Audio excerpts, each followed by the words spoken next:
ನಮ್ಮ ಕಾಲಕ್ಕೆ ಸಣ್ಣ ಸಣ್ಣ ಕೂಸಿದಾಗ ಪ್ರಾಣಾಯಾಮ ಕಲಿಸೋದು, ಯೋಗ ಕಲಿಸೋದು, ಧ್ಯಾನ ಕಲಿಸೋದು, ಯೋಗ ಸಿದ್ಧಿಯನ್ನು ಸಂಪಾದನೆ ಮಾಡುವ ಪದ್ಧತಿ ಇವೇ ನಮ್ಮದಿದ್ದು. ಇವು ಇಂಗ್ಲೀಷ್ ಪಂಗ್ಲೀಷ್ ಏನು ಗದ್ದಲು ಇದ್ದಿದ್ದಿಲ್ಲ ಒಳ್ಳೆಕ್ಕ. ಬರೀ ಇದೇ ನಾನು ಯೋಗ ಸಿದ್ಧಿ ಹೆಂಗೆ ಮಾಡ್ಕೊಳ್ಬೇಕು, ನಾನು ಹೆಂಗೆ ಮಾಡಬೇಕು ಎಲ್ಲ ಅದರೊಳಗೆ ತಜ್ಞರು ಶಾಪ ಕೊಡೋದು ಇವೆಲ್ಲ ಮಾಡ್ತಿದ್ರು. ನೀವು ಫೇಸ್ಬುಕ್ನೊಳಗೆ ಒಬ್ಬರು ಮುಖ ತೊಗೊಂಡು ಮುದುಕರನ್ನ ಮಾಡ್ಬೋದು, ತರುಣರನ್ನ ಮಾಡ್ಬೋದು, ಮಂಗ್ಯಾನ ಮಾಡ್ಬೋದು, ಹಂದಿ ಮಾಡ್ಬೋದು, ನಾಯಿನ ಮಾಡ್ಬೋದು, ಮಾಡ್ತಾರೆ. ಇವತ್ತು ಒಬ್ಬ ಸೊಸಿ ತನ್ನ ಅತ್ತಿ ಮುಖ ನಾಯಿ ಮುಖ ಮಾಡ್ತಾರೆ, ಮಾಡೋರು ಇದ್ದಾರೆ. ಹಾಗೆ ನಮ್ಮ ಈ ಮಂತ್ರ ಜಗತ್ತಿನೊಳಗೆ ಆ ರೀತಿಯಾಗಿ ಆಗ ಯಂತ್ರ ಇದ್ದಿದ್ದಿಲ್ಲ ಅಂತ ಅನ್ಬೇಡ್ರಿ. ಯಂತ್ರಗಳು ಇದ್ದು, ಆದರೆ ಯಂತ್ರಗಳ ಉಪಯೋಗ ಕಡಿಮೆ. ಮಂತ್ರದಿಂದ ಕೆಲಸ ಆಗಿಬಿಡ್ತಿತ್ತು. ಯಾವ ಅದ್ಭುತವಾದ ಕೆಲಸ ಮಂತ್ರದಿಂದ ಆಗ್ತಿತ್ತು, ಯಂತ್ರ ಹಾಕಬೇಕು ಅಂತ. ಕರ್ಣನ ಪೆಟ್ಟಿಗೆಯನ್ನು ಎತ್ತಿದಂತಹ ಯಂತ್ರದ ವರ್ಣನ ಬರ್ತದೆ ಮಹಾಭಾರತದೊಳಗೆ. ಎಷ್ಟೋ ಜನ ಸೇರಿ ಅದನ್ನು ಎತ್ತಲಿಕ್ಕಾಗದೇ ಇದ್ದಾಗ ಯಂತ್ರದಿಂದ ಅದನ್ನು ಎತ್ತಿ ತೆಗೆದಿಟ್ರು ಅಂತ ಬರ್ತದೆ. ಯಂತ್ರದ್ದು ಬರಂಗಿಲ್ಲ ಅಂತಿಲ್ಲ, ಬೇಕಾದಷ್ಟು ಘಟನೆಗಳು ಬರ್ತಾವೆ. ಬಟ್ ಯಂತ್ರ ಜಗತ್ತಷ್ಟು ಪ್ರಸಿದ್ಧಿ ಇದ್ದಿದ್ದಿಲ್ಲ. ಈಗ ಮಂತ್ರ ಇಲ್ಲೇನು? ಮಂತ್ರ ಇಲ್ವಾ? ಸ್ವಾಮಿಗಳೆಲ್ಲ ಅವರು ಮಂತ್ರ ಹೇಳಿ ಮಂತ್ರಾಕ್ಷತೆ ಕೊಟ್ಟಿದ್ದ ಪ್ರಭಾವ ಆಗಿಲ್ಲ. ಅವರು ಹೇಳಿದ್ದ ಮಾತುಗಳೆಲ್ಲ ಆಗಿಲ್ಲ.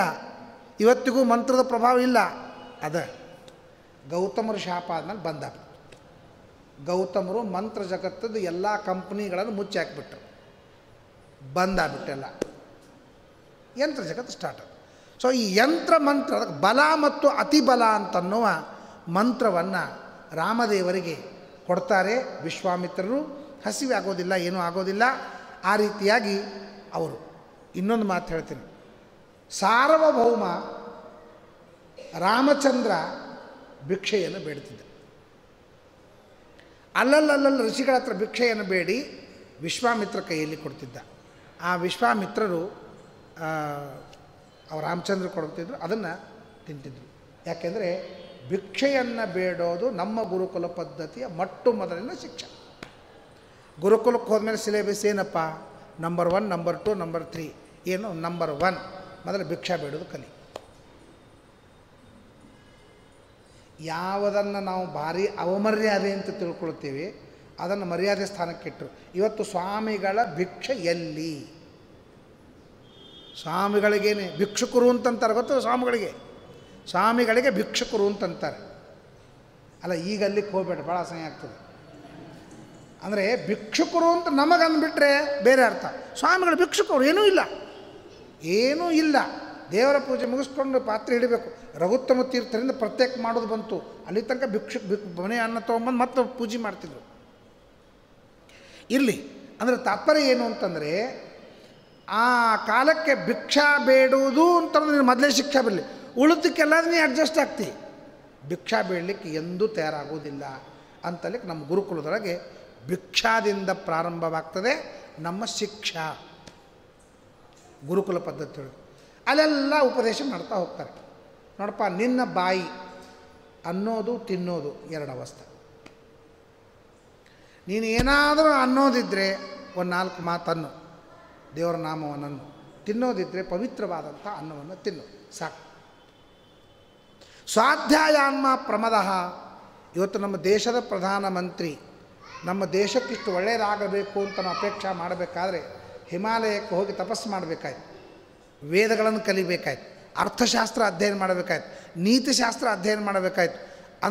ಅಂದ್ರೇ 4-5 ವರ್ಷಕ್ಕೆ 40-50 ವರ್ಷದ್ದೆಲ್ಲ ತಿಪ್ಪಿ ಸ್ವಚ್ಛ ಮಾಡಿ ನಮಗೆ ದಾರಿ ಮಾಡಿಕೊಡ್ಲಿಕ್ಕೆ ಕಾರಣವಾಯಿತು. ಯಾಕೆಂದರೆ ಆ ವ್ಯಕ್ತಿಗಳು ಅಷ್ಟು ಕಲೀಲೇಬೇಕು. ನಮ್ಮ ರಾಜ್ಯ, ನಮ್ಮ ದೇಶ ಯಾಕೆ ದೃಢ ಆಗ್ತಿತ್ತು ಅಂತಂದರೆ ಇಂಥವರೇ ಆ ಸೀಟಿನ ಮೇಲೆ ಕೊಡಬೇಕು. ಯಾವ ದೇವಸ್ಥಾನ ಗೊತ್ತಿಲ್ಲ, ಯಾವ ಧರ್ಮ ಗೊತ್ತಿಲ್ಲ, ಯಾರ ಧರ್ಮ ಏನು ಗೊತ್ತಿಲ್ಲ, ನೀತಿ ಗೊತ್ತಿಲ್ಲ, ಅರ್ಥಶಾಸ್ತ್ರ ಗೊತ್ತಿಲ್ಲ, ಏನೇನೂ ಗೊತ್ತಿಲ್ಲ. ಇಂಥವ್ರು ಹೋಗ್ತಾರೆ. ಒಂದಾನೊಂದು ಸಭಾದೊಳಗೆ ಮುಖ್ಯಮಂತ್ರಿಗಳು ಪ್ರದಾನ ಮಾಡುವಂದಾಗ ಆ ಲೋಕಾಯುಕ್ತರ ಹೆಸರು ನೆನಪಾಗಲಿಲ್ಲ. ಏನೋ ನೆನಪಾಗಿ ಅಸ್ತವ್ಯಸ್ತ ಹಾಕ್ಕೊಂಡು ಮೀಡಿಯಾದವರು ಹಿಗ್ಗಾಮುಗ್ಗಿ ಬೈದರು. ಇಷ್ಟು ಅಜ್ಞರು ದಡ್ಡರು ಹೋಗಬಾರ್ದು. ತಪಸ್ವಿಗಳು ಜ್ಞಾನಿಗಳು ರಾಜರಾಗಬೇಕು, ತಪಸ್ವಿಗಳು ಜ್ಞಾನಿಗಳು ಮಂತ್ರಿಗಳಾಗಬೇಕು. ಅಂತಲಕ್ಕೆ ಮಂತ್ರಿಗಳು ಯಾರ್ಯಾರಾಗಬೇಕು, 4 ಶಾಸ್ತ್ರ 18 ಪುರಾಣ ಅರ್ಥಶಾಸ್ತ್ರ ನೀತಿಶಾಸ್ತ್ರವನ್ನು ಬಲ್ಲವರು ಪ್ರಧಾನಮಂತ್ರಿಗಳಾಗಬೇಕು ಅಂತ ಕೌಟಿಲ್ಯ ಶಾಸ್ತ್ರ ಹೇಳ್ತದೆ. ಚಾಣಕ್ಯ ಬರೆದಂಥ ಕೌಟಿಲ್ಯ ಶಾಸ್ತ್ರ ಹೇಳ್ತದೆ. ಅದಕ್ಕೆಲ್ಲ ಪರೀಕ್ಷೆಗಳಿವೆ. ಆ ಪರೀಕ್ಷೆಗಳನ್ನು ಮುಗಿಸ್ಕೊಂಡು ಮಂತ್ರಿ ಆಗಬೇಕು ಅಂತಲಿಕ್ಕೆ ರಾಮದೇವರು ಸ್ವತಃ ತಾವು ಗುರುಕುಲದ ಒಂದು ಜೀವನವನ್ನು ಮಾಡಿ ನಮಗೆ ಕೊಡ್ತಾರೆ. ಒಬಂದಿರೆ ಬ್ರಹ್ಮಮುಖ ಸುರೇಶ.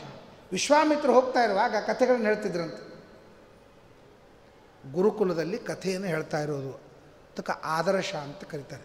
ಕನ್ನಡಿಗೆ ಏನಂತ ಕರಿತೀರಿ ನೀವು? ಆದರ್ಶ ಅಂತ ಕರಿತೀವಿ. ಆದರ್ಶ ಅಂದರೆ ಯಾರು? ಯಾರನ್ನು ನೋಡಿ ನಾವು ತಿದ್ದುಕೊಳ್ತೀವೋ ಅವರು ನಮಗೆ ಆದರ್ಶ. ಕನ್ನಡಿಯನ್ನು ನೋಡಿ ನಾವು ತಿದ್ದುಕೊಳ್ತೀವಿ, ಆದ್ದರಿಂದ ಕನ್ನಡಿ ನಮಗೆ ಆದರ್ಶ. ಹಾಗೆ ನಾವು ವಿದ್ಯಾಭ್ಯಾಸ ಮಾಡ್ತಾ ಇರುವಾಗ ವಿದ್ಯಾವಂತರನ್ನು ಆದರ್ಶ ಇಟ್ಕೋಬೇಕು. ಕಲಾವನ್ನು ಕಲಿತಾ ಇರುವಾಗ ಒಳ್ಳೆಯ ಕಲಾವಂತರು ಪ್ರತಿಯೊಂದು ಕ್ಷೇತ್ರದೊಳಗೆ ಪ್ರತಿಯೊಂದು ವಿದ್ಯಾದೊಳಗೆ ಮುಂದೆ ಬಂದವರು ಇರ್ತಾರಲ್ಲ ಅವರನ್ನು ಆದರ್ಶ ಇಟ್ಟು ನಾನು ಇಂಥವನಾಗಬೇಕು. ತಪಸ್ಸು ಮಾಡ್ತಾ ಇರುವಾಗ ವಶಿಷ್ಠರಂತೆ ಆಗಬೇಕು, ವಿಶ್ವಾಮಿತ್ರರಂತೆ ಛಲ ಇರಬೇಕು. ಸಂಗೀತ ಕಲಿತಾ ಇರುವಾಗ ನಾನು ಇಂಥವ್ರು ಬಾಲಮುರಳೀಕೃಷ್ಣ ಅವ್ರ ಗತ್ತಲೆ ಆಗಬೇಕು, ಲತಾ ಮಂಗೇಶ್ಕರ್ ಗತ್ತಲೆ ಆಗಬೇಕು. ಹಿಂಗೆ ಸಂಗೀತ ಓದೋರ ಅಪೇಕ್ಷೆ. ನಾನು ನಾಟ್ಯಶಾಸ್ತ್ರ ಅದರ ಮುಂದೆ ಬಂದಿರ್ತಾರೆ. ಎಲ್ಲ ಕ್ಷೇತ್ರದೊಳಗೆ ಅತೀ ಪ್ರಪಂಚದೊಳಗೆ ಮುಂದೆ ಬಂದು ಹೆಸರಾಂತ ವ್ಯಕ್ತಿಗಳು ಇರ್ತಾರಲ್ಲ ಅವರಂತೆ ನಾನಾಗಬೇಕು ಅಂತ ಆದರ್ಶನವನ್ನು ಇಟ್ಟುಕೊಂಡು ಉಳಿದ್ಯಾವ ಉಪದ್ವ್ಯಾಪ್ಯಗಳನ್ನು ಮಾಡಲಾರ್ದೇನೆ ನಾನು ಕಲಿಯಬೇಕಾದ ವಿದ್ಯೆಯನ್ನು ಮಾತ್ರ ಕಲಿತು ಒಂದು ಸಿದ್ಧಿಯನ್ನು ಮಾಡಿಕೊಂಡು ಪ್ರಸಿದ್ಧನಾಗಬೇಕು ಅಂತ ಅನ್ನೋದಕ್ಕಾಗಿ ಗುರುಕುಲ ಪದ್ಧತಿ ಇದೆ. ಅದಕ್ಕಾಗಿ ರಾಮದೇವರು ಅಲ್ಲಿದ್ದಾರೆ. ಆಮೇಲೆ ಅಲ್ಲಿಂದ ಮದುವೆ ನೋಡಿ, ಗುರುಕುಲ ಪದ್ಧತಿ ಮುಗಿತು, ಆಮೇಲೆ ಮದುವೆ. ಹೆಂಗಿರಬೇಕು ಜೀವನದೊಳಗೆ ಅಂತ ಕಲ್ತೀವಿ, ತಿಳಿದೀವಿ. ಕತೆ ಹೇಳಿದರು, ಅಹಲ್ಯ ವಿಶ್ವಾಮಿತ್ರರು ಎಲ್ಲಾದರೂ ಕತೆ ಹೇಳಿದರು. ಎಲ್ಲ ಕತೆಗಳನ್ನು ಹೇಳಿ ನಮ್ಮಲ್ಲಿ ಬಿಂಬಿಸಿದರು. ನಮ್ಮ ತಾತ ಮತ್ತು ಮಲಗಿಸ್ತಾ ಇರುವಾಗ ತಾಯಿ ಹಾಡ್ತಿದ್ಲ ಇಲ್ಲೋ, ಹಾಡ್ತಿದ್ಲು, ಕತೆ ಹೇಳ್ತಿದ್ಲು. ನಾವೆಲ್ಲ ಕತೆ ಹೇಳಿ ಮಲಗಿಸ್ತಿದ್ದೀವಿ ಮಕ್ಕಳಿಗೆ. ಅವೆಲ್ಲ ಮಕ್ಕಳಿಗೆ ಅದು ತಲೆ ಹೇಳ್ಕೊಡ್ತು. ನಾನು ರಾಮನಂಗೆ ಆಗಬೇಕು, ರಾಮಕೃಷ್ಣನಂಗೆ ಆಗಬೇಕು, ನಾನು ಸತಿ ಸಾವಿತ್ರಿ ಹಂಗೆ ಆಗಬೇಕು, ಅವ್ರ ತಲೆ ನಾವು ಹಿಂಗಾಗಬೇಕು ಅಂತ ಅನ್ನಿಸ್ತಿರ್ತೀವಿ. ನಾವೆಲ್ಲ ದೊಡ್ಡ ದೊಡ್ಡ ಪ್ರವಚನಗಾರನ ನೋಡ್ತೀವಿ. ನಮ್ಮ ವಿದ್ಯಾಪೀಠದಾಗ ಪ್ರವಚನಗಾರ ನೋಡ್ತೀವಿ. ನಾವು ಅವ್ರಂಗೆ ಪ್ರವಚನಗಾರ ಆಗಬೇಕು, ಅವ್ರಂಗೆ ಪಂಡಿತರಾಗಬೇಕು.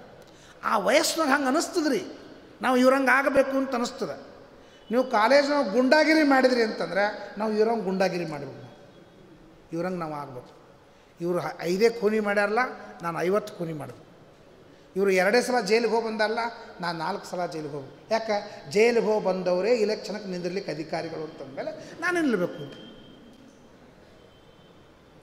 ಇಷ್ಟು ಅನರ್ಥವಾಗ್ತದೆ. ಆದ್ದರಿಂದ ಈ ಮಕ್ಕಳ ವಯಸ್ಸಿನೊಳಗೆ 21 ವಯಸ್ಸು ದಾಟ್ತು ಅಂತಂದ್ರೆ ನೀವು ಗೆದ್ರಿ. 21, 22 ವರ್ಷ ಆಯಿತು ಅಂತಂದ್ರೆ ನೀವು ಎಲ್ಲಿ ಬೇಕಾದ್ರೆ ಮಕ್ಕಳು ನೀಡ್ರಿ, ಏನು ಪ್ರಾಬ್ಲಮ್ ಇಲ್ಲ. ಅಲ್ಲಿ ತನಕ ಮಾತ್ರ ನಮ್ಮ ಹಳ್ಳಿ ಉತ್ತರ ಕರ್ನಾಟಕ ಭಾಷಾದೊಳಗೆ ಹದ್ದಿನ ಕಣ್ಣು ಇಡಬೇಕಂತ. ನಾವು ಏನೂ ವಿಚಾರ ಮಾಡೋಂಗಿಲ್ಲ. ಯಾವುದೋ ರಿಕ್ಷಾ ಹಿಡಿತೀವಿ, ಯಾವುದೋ ಸ್ಕೂಲ್ ಬಸ್ ಇರ್ತದೆ, ಯಾವಾಗ ಹೋದ್ರೂ ಗೊತ್ತಿಲ್ಲ, ಯಾವಾಗ ಬಂದರೂ ಗೊತ್ತಿಲ್ಲ, ಎಲ್ಲಿ ಹೋದ್ರೂ ಗೊತ್ತಿಲ್ಲ, ಎಲ್ಲಿ ಬಂದರೂ ಗೊತ್ತಿಲ್ಲ. ಬಂದಾರೋ ಇಲ್ಲೋ ಎಷ್ಟೋ ಜನ ಅವ್ರ ಬಿಸ್ನೆಸ್ಸು, ಅವ್ರ ದುಡ್ಡು ಸಂಗ್ರಹ, ಅವ್ರು ಏನೇನೋ. ಯಾರಿಗೂ ಏನೂ ಉದ್ದೇಶ ಇಲ್ಲ, ಯಾರಿಗೂ ಏನು ವ್ಯವಸ್ಥೆ ಇಲ್ಲ. ಉದ್ದೇಶ ನಾನು ಹಿಂಗಿರಬೇಕು, ನನ್ನ ಮಕ್ಕಳು ಹಿಂಗಿರಬೇಕು, ನಮ್ಮ ಜೀವನ ಹಿಂಗಾಗಬೇಕು, ನಮ್ಮ ಮಕ್ಕಳ ಜೀವನ ಹಿಂಗಾಗಬೇಕು, ಯಾವುದೂ ರೂಪರೇಖೆಗಳಿಲ್ಲ. ಕಾರಣ ಏನು ಅಂತಂದರೆ ನಮ್ಮಲ್ಲಿ ಗುರುಕುಲ ಪದ್ಧತಿಯ ವ್ಯವಸ್ಥಾಕ್ಕೆ ಕಿಮ್ಮತ್ತಿಲ್ಲ. ಗುರುಕುಲ ಪದ್ಧತಿಯಿಂದ ಬಂದರೂ ಕನಿಷ್ಠ ಪಕ್ಷಕ್ಕೆ ತಮ್ಮ ರೂಪರೇಖೆಗಳನ್ನ ಹಾಕೊಂಡು ನಾನು ನಮ್ಮ ಮಕ್ಕಳನ್ನ ನಾನು ಹಿಂಗಿರಬೇಕು, ನಮ್ಮ ಮಕ್ಕಳು ಹಿಂಗಿರಬೇಕು, ನಮ್ಮ ಮುಂದಿನ ಭವಿಷ್ಯ ಹಿಂಗಿರಬೇಕು ಅಂತ ಅವರು ವಿಚಾರ ಮಾಡ್ಕೊಳ್ತಾರೆ. ಅದಕ್ಕೆ ರಾಮದೇವರು ಗುರುಕುಲ ಪದ್ಧತಿಯನ್ನು ಮುಗಿಸಿಕೊಂಡ ಮೇಲೆ ಅವರಿಟ್ಟಿದ್ದು ಸೀತಾ ವಿವಾಹಕ್ಕೆ ಕಾಲಿಟ್ಟಿದ್ದಾರೆ. ಸೀತಾ ವಿವಾಹಕ್ಕೆ ಕಾಲಿಡ್ತಾ ಇರುವಾಗ ಯಾವುದೋ ಪ್ರೆಸಿಡೆಂಟ್ ಹೋಟೆಲು, 5 ಸ್ಟಾರ್ 7 ಸ್ಟಾರ್ ಹೋಟೆಲಕ್ಕೆ ಅವರು ಎಂದೆಂದೂ ಎಂಗೇಜ್ಮೆಂಟ್ ಮಾಡೋದು ಅಲ್ಲ. ಎಲ್ಲಿ? ಗುರುಗಳ ಸನ್ನಿಧಾನ, ದೇವತೆಗಳ ಸನ್ನಿಧಾನ. ನಿಮಗೆಲ್ಲ ಪುಣ್ಯಾರ್ಚನೆ ಮಾಡಬೇಕು, ಎಲ್ಲ ಪದ್ಧತಿ ಆ ಲೌಕಿಕ ಬಿಡ್ಲಿಕ್ಕೆ ತಯಾರಿ. ಬೂಟ ಹಾಕ್ಕೊಂಡು ಮಂತ್ರಾಕ್ಷತಿ ನಮ್ಮ ಕಡೆಯಿಂದ ಹಾಕ್ಸ್ಕೊಂಡವ್ರು ಇದ್ದಾರೆ. ನಾವು ಈಗ ಹೋಗೋದು ಬಿಟ್ಬಿಟ್ಟಿವಿ. ಬೂಟ ಕಡೆಯಿಂದ ಕೆಳಗೆ ನಾವು ಹಾಕ್ತಿದ್ರೆ ಹಾಕಲಿ, ಬೇಡ ಬಿಡಲಿ. ನಾವೇ ಆಕಾಶ, ನಮಗೇನು ತಿಂಡಿ, ನಿಮ್ಮ ಬೆಂಗಳೂರು ತಿಂಡಿ ಬೇರೆ, ನಮ್ಮ ಬಿಜಾಪುರ ತಿಂಡಿ ಬೇರೆ.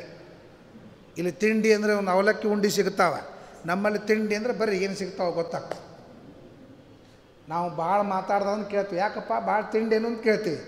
ತಿಂಡಿ ಅಂದರೆ ಅದನ್ನು ನಮಗೆ ಹೇಳಿ ಬರೋಂಗಿಲ್ಲ. ಬಿಜಾಪುರಕ್ಕೆ ಬಂದು ನೀವು ಇಲ್ಲಿ ಬಂದರೆ ಗೊತ್ತಾಗ್ತದೆ ತಿಂಡಿ ಅಂದರೆ ಏನು ಅಂತ ಗೊತ್ತಾಗ್ತದೆ ನಿಮ್ಮನ್ನು. ನಮಗೇನು ತಿಂಡಿ ಅಂದರೆ ನೀವು ಏನು ತಿಳ್ಕೊತೀರಿ ತಿಳ್ಕೊಡ. ನಾನು ನಿಮ್ಮಲ್ಲಿ ಬಂದು ಬೆಳಿಗ್ಗೆ ಎದ್ದು ಜಪ ಮಾಡಿ ಪಾಠ ಪ್ರವಚನ ಮಾಡಿ ಕಷ್ಟಪಟ್ಟು ಪುಣ್ಯವನ್ನು ನಿನಗೆ ಕೊಡ್ಲಿಕ್ಕೆ ನನಗೆ ತಿಂಡಿ. ಯಾಕೆ ನಿನಗೆ ಕೊಡ್ಬೇಕು ನಾನು? ಏನು ನನಗೇನು ಅಂತಹದ್ದದ ಬೇಕಾಗಿಲ್ಲ. ಗಳಿಸು ಪುಣ್ಯನೇ ಕಮ್ಮಿ, ಅದ್ರೊಳಗೆ 20 ಮಂದಿ ನಮಸ್ಕಾರ ಮಾಡ್ತಾರೆ, 20 ಮಂದಿ ಸ್ತೋತ್ರ ಮಾಡ್ತಾರೆ, 20 ಮಂದಿ ಇದು ಮಾಡ್ತಾರೆ, ಅಲ್ಲಿ ಆಶೀರ್ವಾದ ಮಾಡಿ ಇಲ್ಲಿ ಆಶೀರ್ವಾದ ಮಾಡಿ. ಸ್ವಾಮಿಗಳಂತಾರೆ ಏನ್ರಿ ಅನಂತ ಪುಣ್ಯ ಗಳಿಸ್ತಾರೆ. ಅವ್ರು ಪುಣ್ಯವಂತರು ಕೋಟಿ ಜನ ಇದ್ದರು, ಅವ್ರು ಕರಗಂಗಿಲ್ಲ ಸಮುದ್ರದು. ಇವು ನಮ್ಮ ಏನಿಲ್ಲೇ ಇಲ್ಲ. ಅವು ಸಣ್ಣ ಟ್ಯಾಂಕ ಅಟ್ಟೆ ಹೆಚ್ಚು ಸಣ್ಣ ನಳ ಬರ್ತಿರ್ತಾವೆ, ಅದ್ರೊಳಗೆ 20 ಮಂದಿ ಕೊಡ ತೊಗೊಂಬಂದು ಕೂತವ್ರು ಏನು ಟ್ಯಾಂಕೆ ಖಾಲಿ ಆಗ್ಬಿಡ್ತದೆ. ನಮಗೆಲ್ಲೂ ಕಲ್ಯಾಣ ಮಂಟಪಕ್ಕೆ ಹೋಗಬೇಕಾಗಿಲ್ಲ, ಯಾರೂ ಆಸ್ಥಾದಿಂದ ಆಶೀರ್ವಾದ ತಗೊಂಗಿಲ್ಲ, ಯಾರಿಗೂ ಆ ಮಂತ್ರಗಳ ಪ್ರಭಾವ ಬೇಕಾಗಿಲ್ಲ. ಏವ ಸ್ತಂಭಾವ್ಯ ಊಷ್ಟಂ ವಿಶ್ವಮಾಜುರ್ವ್ಯಷ್ಟುತಂ ಕ್ರೀಡಂತೋ ಪುತ್ರೈರ್ನಪ್ತೃಭಿರ್ಮೋದ ಮಾನವ ಸ್ವೀಗ್ರೇ. ಬ್ರಾಹ್ಮಣ ಆಶೀರ್ವಾದ ಮಾಡ್ತಾನೆ. ಗಂಡ ಹೆಂಡತಿ ಮಕ್ಕಳು ಬಂಧು ಬಳಗ ನಿಮ್ಮ ದೊಡ್ಡ ಅಂಗಳದಲ್ಲಿ ಆಟವಾಡುವ ದೃಶ್ಯವನ್ನು ನೀವು ನೋಡ್ರಿ. ಇಂಥ ಆಶೀರ್ವಾದ. ನಪ್ತೃಭಿಹಿ ಮೋದಮಾನೋ ಸ್ವೇಗ್ರಹೆ, ಆನಂದವಾಗಿ. ಧೃತರಾಷ್ಟ್ರ ವೇದವ್ಯಾಸರು ಕೇಳಿದ್ರಂತ, ಏನು ಬೇಕಪ್ಪ 3 ವರ್ಷ ತಪಸ್ಸು ಮಾಡಿದ್ದಿ, ನನಗೇನೋ ಕೊಡಬೇಕು ಅಂತ ಅನ್ನಿಸ್ತದೆ. ಅವ ಏನು ಕೇಳೋದು ಗೊತ್ತದೇನು? ಪಾಂಡವರು ದುರ್ಯೋಧನಾದಿಗಳು ಸಂತೋಷದಿಂದ ಆಟವಾಡೋದನ್ನು ನನ್ನ ಕಣ್ತುಂಬ ನೋಡಬೇಕು ಅಂತಂದು. ಮತ್ತು ಸತ್ತಂಥ ದುರ್ಯೋಧನಾದಿಗಳನ್ನೆಲ್ಲ ಗಂಗಾ ನದಿಯಿಂದ ತರಿಸಿದ್ರು ವೇದವ್ಯಾಸರು ಯೋಗ ಶಕ್ತಿಯಿಂದ. ಇಡೀ ರಾತ್ರಿ ಪಾಂಡವರು ಕೌರವರು ತಿನ್ನೋದು ಊಟ ಮಾಡೋದು ಆನಂದ ಪಡೋದು ನೋಡಿದ್ರಂತೆ. ಆಮೇಲೆ ವೇದವ್ಯಾಸರು ನಸಿಕ್ ಹಾಕೊಂಡು ಕಳಿಸಿದ್ರಂತೆ. ಮಹಾಭಾರತ ಏನು ಹೇಳ್ತಿದ್ರು ಗೊತ್ತು? ಯಾವನ ಜೀವನದಲ್ಲಿ ಮಕ್ಕಳೆಲ್ಲ ಹೊಡೆದಾಟ ಬಡದಾಟದೊಳಗೆ ಇದ್ದುದರಿಂದ ಆ ಮುದುಕನಿಗೆ ಇಷ್ಟು ತಪಸ್ಸು ಮಾಡಿದ್ರು ಅದೊಂದು ಆಶಾ ಉಳಿದಿತ್ತು ಕಾಕಪಿಂಡಕ್ಕೆ. ಅದಕ್ಕೆ ಅವನು ಬೇಡ್ಕೊಂಡ, ನನಗಿನ್ನೇನೂ ಬೇಕಾಗಿಲ್ಲ, ತಪಸ್ಸು ಮಾಡೀನಿ, ಉದ್ಧಾರ ಆಗ್ತೀನಿ, ಆದರೆ ನನ್ನ ಮಕ್ಕಳು ಆನಂದವಾಗಿ ಇರುವುದನ್ನು ನಾನು ನೋಡಬೇಕು ಅಂತ. ಅದಕ್ಕೆ ಕ್ರೀಳಂತೋ ಪುತ್ರಿ ನಪ್ತೃಭಿರ್ ಮೋದಮಾನವ ಸ್ವೀಗ್ರಹೇ. ಯಾವುದಾದ್ರೂ ನಿಮ್ಮ ಅಜ್ಜಂದ್ರೊಳಗೆ ಈ ದೃಶ್ಯ ನೀವು ನೋಡಿರ? ನಿಮ್ಮ ಮಕ್ಕಳು ಮೊಮ್ಮಕ್ಕಳು ಬಂದು ಬಳಗದವರೆಲ್ಲ ಆನಂದವಾಗಿ ಓಡಾಡೋದು ನೋಡಿರ? ಇಲ್ಲ. ಆನಂದವಾಗಿ ಕೈಯಲ್ಲಿ ಕಸಬರಿಗೆ ಹಿಡ್ಕೊಂಡು ಹೊಡೆದಾಡೋದು ನೋಡಿವಿ. ಜಗಳ, ಅಸಮಾಧಾನ, ಅಸಂತೃಪ್ತಿ ಇದರೊಳಗೆ ಇರ್ತದೆ. ಈ ಕಾಕ್ಪಿಂಡಿ ಯಾಕೆ ಲಘುನೇ ಆಗ್ತದೆ ಗೊತ್ತದೇನು? ಎಷ್ಟಂತ ಆಸೆ ಇಟ್ಕೋಬೇಕು, ಬೇಡ ಬೇಡ ಅಂತ ಹೋಗ್ಬಿಡ್ತಾನೆ. ಅವನಿಗೆ ಬ್ಯಾಡೇ ಆಗಿರ್ತ, ಈ ಜಗತ್ತು ನನ್ನ ಮನಿನೇ ಬೇಡ, ನಾನು ಬದುಕೋದೇ ಬೇಡ ಅಂತ ಇರ್ತದ. ಮೇಲೆ ಒಂದೇ ಮಿನಿಟ್ ನಾವು ಕಾಕ್ಪಿಂಡಿ ಆಗ್ತಕ್ಕ ಆಸೆ ಇಟ್ಕೊಂಡೇ ಇಲ್ಲ. ಭಾಗವತ ಏನು ಹೇಳ್ತದೆ? ಒಳ್ಳೆಯ ಮಕ್ಕಳು, ಒಳ್ಳೆಯ ಹೆಂಡತಿ, ಒಳ್ಳೆಯವರಿದ್ರೆ ಆಸೆ ಭಾಳ ಹುಡ್ತಾವಂತ. ಅವನು ಕಾಕ್ಪಿಂಡ್ ಆಗೋದು ಭಾಳ ಕಠಿಣ ಆಗ್ತದೆ. ನಾ ಇನ್ನೂ ಬದುಕಬೇಕು ಅಂತ ಅಪೇಕ್ಷೆ ಇಟ್ಕೊಂಡಿರ್ತಾವೆ. ಕೆಟ್ಟ ಮಕ್ಕಳು ಕೆಟ್ಟ ಹೆಂಡಂದ್ರೆಲ್ಲ ಇದ್ದರು ಅಂತಂದರೆ ನಾನು ಯಾವಾಗ ಹೋದೇನು ಅಂತ ಅಂತಿರ್ತಾನಂತ. ಹೋದದ್ದಕ್ಕೆ ಭಾಳ ಸಂತೋಷ ಆದದ್ದಕ್ಕೆ ಕಾಕಪಿಂಡ ಲಗುನೆ ಆಗ್ತದೆ. ಅದಕ್ಕೆ ಮೋದ ಮಾನೋ ಬ್ರಾಹ್ಮಣರಾಜ ಏವ ಸ್ತಂಭಾವ್ಯ ಊಷ್ಟಂ ವಿಶ್ವಮಾಯುರ್ವ್ಯಷ್ಟುತಂ ಕ್ರೀಳಂತೋ ಪತ್ರೋರ್ನಪ್ತೃಭಿರ್ಮೋದ ಮಾನವ ಸ್ವೀಗ್ರಹೇ. ಎಂಥ ಆಶೀರ್ವಾದ ಇದೆ! ಜರದಷ್ಟ್ರಿ ಯಥಾಸಾಹ ಭಗೋ ಅರ್ಯಮ ಸವಿತಾ ಪುರಂದ. ಪಕ್ಷಮಾಸಕ್ಕೆ ನೀವು ಮಠಕ್ಕೋರಿ, ಆ್ಯಾವ್ರೇಜ್ ತೆಗಿರಿ. ಘಾತ ಚತುರ್ದಶಿ ದಿವಸ ಮಕ್ಕಳು ಅಪ್ಪಂದ್ರ ಶ್ರಾದ್ದ ಎಷ್ಟು ಮಾಡ್ತಿರ್ತಾರೆ, ಅಪ್ಪಂದರು ಮಕ್ಕಳು ಶ್ರಾದ್ದ ಎಷ್ಟು ಮಾಡ್ತಿರ್ತಾರೆ, ಆ್ಯಾವ್ರೇಜ್ ತೆಗಿರಿ. ನಾನು ಹೇಳಿನಲ್ಲ, ಬರುವ ಪಕ್ಷ ಮಾಸದಲ್ಲಿ ನೀವು ಆ್ಯಾವ್ರೇಜ್ ತೆಗಿರಿ, ಮಠಕ್ಕೆ ಹೋರಿ. ಘಾತ ಚತುರ್ದಶಿ ದಿವಸ ತಂದೆ ಮಕ್ಕಳ ಶ್ರಾದ್ದ ಮಾಡುವ ದೃಶ್ಯ ನೋಡ್ತೀರಿ. ನಾನು ನೋಡೀನಿ, ಕಣ್ಣ ನೀರು ಬರ್ತಾವೆ. ಯಾವ ಮಗ ತಂದೆ ಶ್ರಾದ್ದ ಮಾಡಬೇಕಾಗಿತ್ತು ಆ ತಂದೆ ಮಕ್ಕಳು ಶ್ರಾದ್ದ ಮಾಡಬೇಕು. ಇದು ಯಾಕಾಯ್ತು ಗೊತ್ತೇನು? ಮಹಾಭಾರತದೊಳಗೆ ಆದದ್ದೇ ಈ ಭಾರತದೊಳಗೆ ಆಗ್ಲಿಕ್ಕತ್ತದೆ. ಮಹಾಭಾರತ ಆಗದೇ ಇದ್ದದ್ದು ನಮ್ಮ ಭಾರತದೊಳಗೆ ಯಾವುದೂ ಆಗಿಲ್ಲ. ದುರ್ಯೋಧನಾದಿಗಳ ಶ್ರಾದ್ದವನ್ನು ಅವರಪ್ಪ ಮಾಡಿದ ಧೃತರಾಷ್ಟ್ರ. ಆದರೆ ಪಾಂಡುರಾಜನ ಶ್ರಾದ್ದವನ್ನು ಪಾಂಡವರು ಮಾಡಿದರು. ಎರಡೂ ದೃಷ್ಟಾಂತ ಅಲ್ಲೇ ಅವ. ಮಕ್ಕಳ ಶ್ರಾದ್ದ ಮಾಡಿದ ದೃಷ್ಟಾಂತ ಪಾಂಡುರಾಜನಲ್ಲಿ ಅದ, ಅಪ್ಪ ಮಾಡಿದ ದೃಷ್ಟಾಂತ ಕೌರವರಲ್ಲಿ ಅದ. ಹಂಗಾರೆ ನಮ್ಮ ಮನೆ ಹೆಂಗಿದ್ರೆ ಹೆಂಗೆ ಉಲ್ಟಾ ಆಗ್ತದಂತಲಿಕ್ಕೆ ಅದು ಸಾಕ್ಷಿ.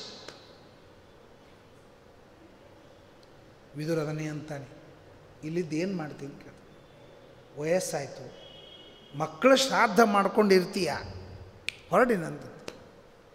ವಿದುರ ಹೇಳ್ದ, ನೋಡು, ಕೆಮ್ಮು ಬಂದರೆ ಅದಕ್ಕೊಂದು ಔಷಧದ, ಕೆಮ್ಮು ಕಡಿಮೆ ಆಗಲಿಕ್ಕೆ. ಜ್ವರ ಬಂದರೆ ಕಡಿಮೆ ಆಗಲಿಕ್ಕಂತ ಒಂದು ಔಷಧದ.